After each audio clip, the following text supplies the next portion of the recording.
নমস্কার সবাইকে, ঝুমার ঘরকন্নাতে নতুন একটা ভিডিওতে স্বাগত জানাই। তো দেখো আমার আজকের রেসিপি পেঁপে আলু সয়াবিনের তরকারি।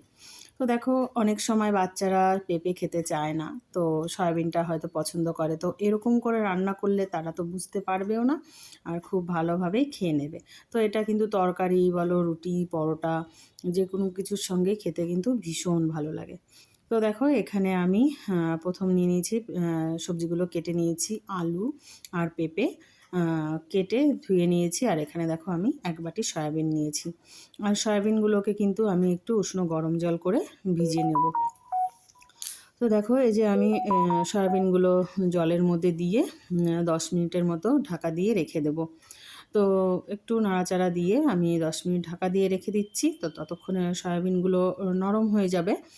তো দেখো 10 মিনিট পর আবার আমি ফিরে এলাম। তো দেখো সয়াবিনগুলো কিন্তু খুব সুন্দর নরম হয়ে গেছে। এবার জল থেকে বেশ চিপে, চিপে আমি তুলে নিচ্ছি। আরও 2-3 বার আমি কিন্তু ঠান্ডা জলে ভালো করে ধুয়ে নিয়েছি।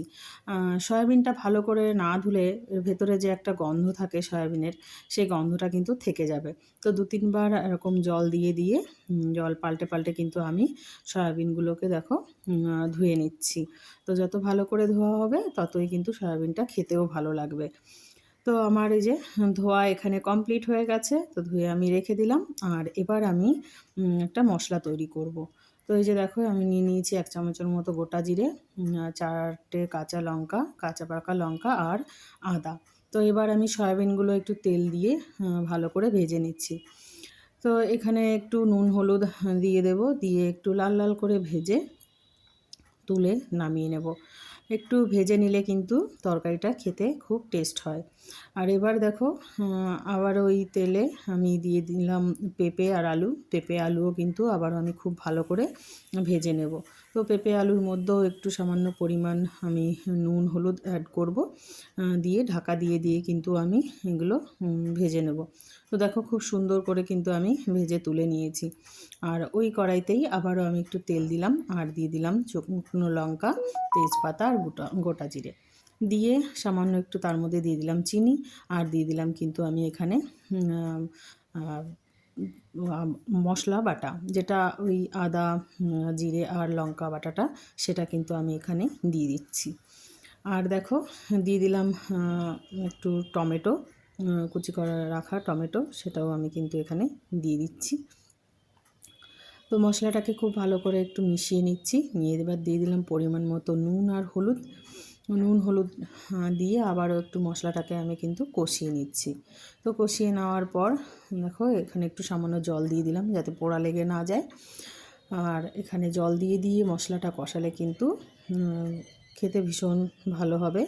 তো এই যে দেখো আমার কিন্তু এখানে হয়ে গেছে মশলাটা কষানো। আর এবার আমি দিয়ে দিচ্ছি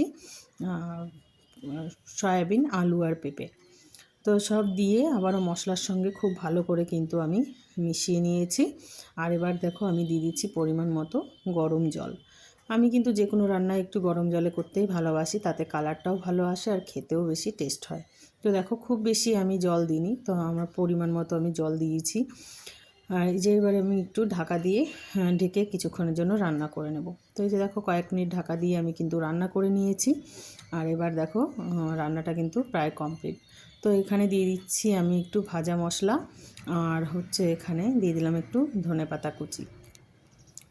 তো এবার কিন্তু নামিয়ে নিলেই হয়ে গেল আমার সয়াবিন আলু পেঁপের তরকারি। তো রেসিপিটা তোমাদের কেমন লাগলো আমাকে জানিও। আর যদি ভালো লাগে তবে একটা লাইক করো, কমেন্ট করো, শেয়ার করে দিও। তো আমার ভিডিওটি সবাইকে দেখার জন্য অসংখ্য ধন্যবাদ। তো সবাই ভালো থেকো,